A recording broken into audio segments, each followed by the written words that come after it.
China imechukua hatua mpya ya kulipiza kisasi vikwazo vya Marekani. China imetangaza mfululizo wa hatua mpya za kiuchumi dhidi ya Marekani, ikiwemo udhibiti wa mauzo ya drone kwenda Marekani. Hatua nyingine ni pamoja na kuzuia taasisi 6 za Marekani kufanya shughuli nchini China. Wizara ya biashara ya China imesema hatua hizo ni jibu kwa vikwazo vya hivi punde ambavyo nchi yake imewekewa na Marekani. Wizara hiyo imeongeza kuwa hatua za Marekani zinakiuka makubaliano yaliyofikiwa na viongozi wa nchi hizo mbili na kuathiri maslahi ya China, hivyo imelazimika kuchukua hatua za kujibu. China hufanya uchunguzi zaidi kwa bidhaa kutoka nje. Beijing imetangaza uchunguzi wa kiusalama kuhusu programu za uchapishaji na vifaa vya ofisi vinavyoagizwa kutoka nje, huku ikibadili masharti ya uthibitishaji wa bidhaa za kielektroniki kutoka Marekani. China imesema inachukua hatua hizo kwa tahadhari, lakini imeionya Marekani kuwa inaweza kuchukua hatua zaidi iwapo kutakuwa na vikwazo vipya zaidi dhidi yake. Serikali ya Marekani ilitangaza vikwazo dhidi ya makampuni 9 kwa kusaidia usafirishaji wa mafuta ya Iran kuelekea nchini China.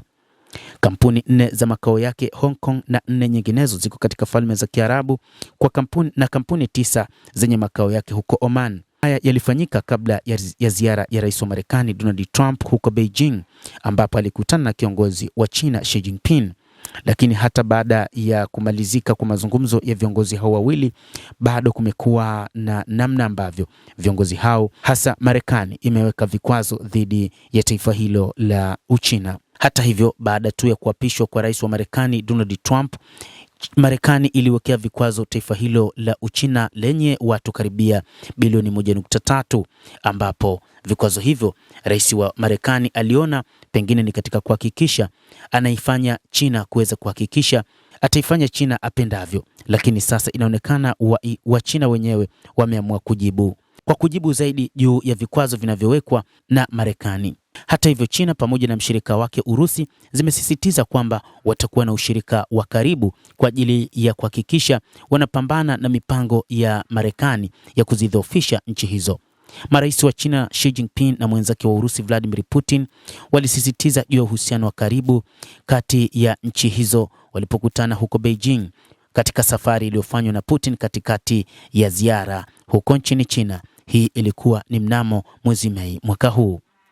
Katika safari ya Rais Vladimir Putin ambaye alifanya ziara huko China, alikutana na mwenyeji wake Xi Jinping, na moja kati ya mipango mikubwa iliyopangwa kati ya wawili hao ni pamoja na namna ya ushirikiano wa hali ya juu na namna ya kuikabili Marekani ambayo mara kadhaa imekuwa ikibadilika kutokana na aina ya viongozi waliokuwepo katika taifa hilo, lakini kutokana na sera zake za ubeberu.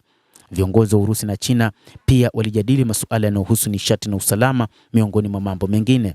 Lakini Rais wa China Xi Jinping, baada ya kumaliza zoezi hilo la kutia na saini baadhi ya mikataba, miongoni mwa mambo ambayo alitamka kwa mwenzake wa Urusi Vladimir Putin ni kwamba watakuwa washirika wa muda mrefu, mkataba uliosainiwa kwa miaka mingi iliyopita inayowafanya wa China na Warusi kuwa kitu kimoja katika mapambano yao dhidi ya ubeberu wa Marekani na washirika wake.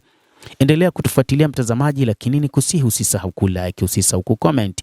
Kadhalika usisahau kusubscribe channel yetu hii upate habari hizi kwa mapana kupitia The World News. Mimi ni Adam Hussein, endelea kuwa nasi wakati wote, endelea kutufuatilia.